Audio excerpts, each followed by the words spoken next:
Eu vou falar disso a partir do ponto de vista do espiritualista que eu sou, do médium que eu me tornei ao longo dos anos. Então eu acho que tem muita tolice em cima disso. Em primeiro lugar, ninguém morre porque ninguém nasce. O espírito já vivia.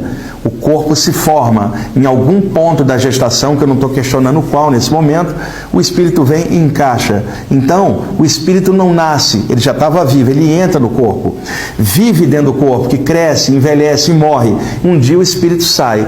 Então, tecnicamente falando, o espírito não entra e não sai dos corpos, não nasce nem morre, digo, ele entra e sai dos corpos perecíveis ao longo da jornada evolutiva. Por isso, na minha concepção, ninguém morre, porque ninguém nasce, a gente só entra e sai dos veículos de manifestação da consciência. Então, não há morte. E eu estou falando isso como médium.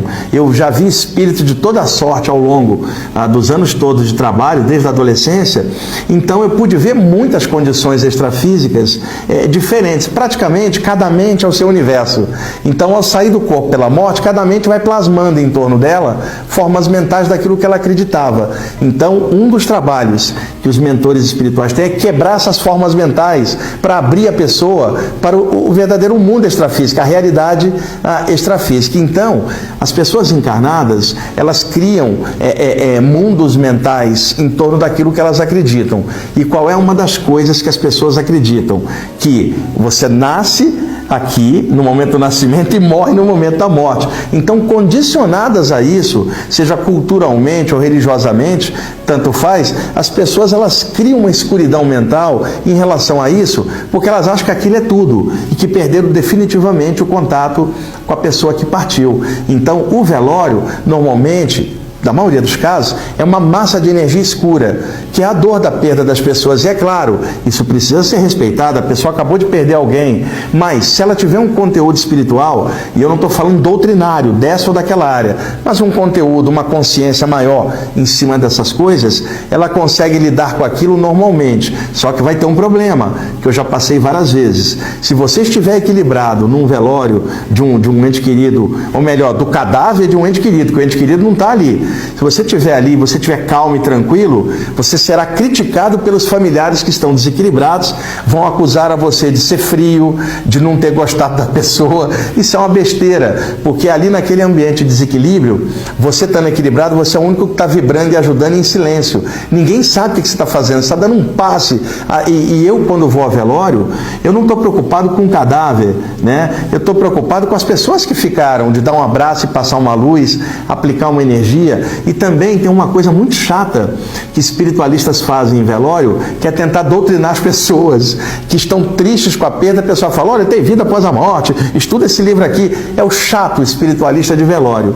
Eu sempre acho, vai lá, dá um abraço em silêncio, respeita a religião da pessoa, seja lá qual for, ajuda no que você puder, quietinho, vibra uma energia, faz uma prece, sei lá, faz o que você quiser, mas não enche o saco de ninguém. Agora, se prepara, se você estiver bem, estiver tranquilo, vai incomodar muita gente. Quantas vezes também eu vi entidades desencarnadas em torno das pessoas tristes. E não era a pessoa que tinha desencarnado, eram entidades obsessoras que se aproveitavam do ambiente escuro, da dor da perda, para vampirizar os parentes encarnados que estavam tristes. E aí, silenciosamente, eu ia, dava um abraço em um, tirava uma entidade.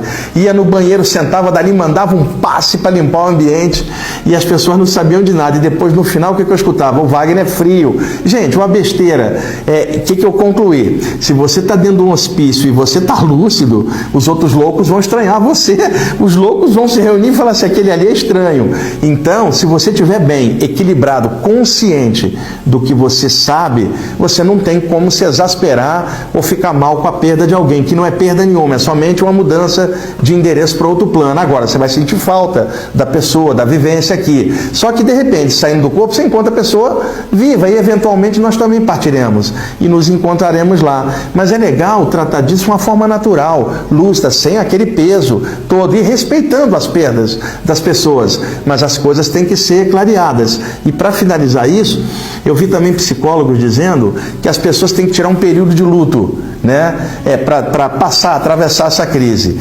Isso é normal, até desejável, até algumas pessoas precisam fazer até terapia para lidar com a perda. Mas falar isso para um médium ou para um espiritualista que sabe que ninguém morreu, tá de sacanagem. Que período de luto, caramba, ninguém morreu, como é que você vai ficar de período de luto? Né? Então, isso se refere à falta de conteúdo de consciência.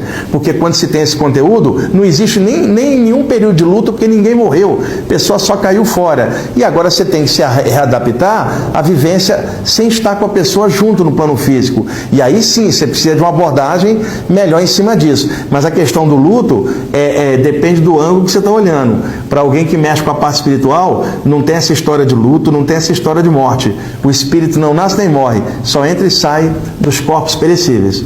Gente,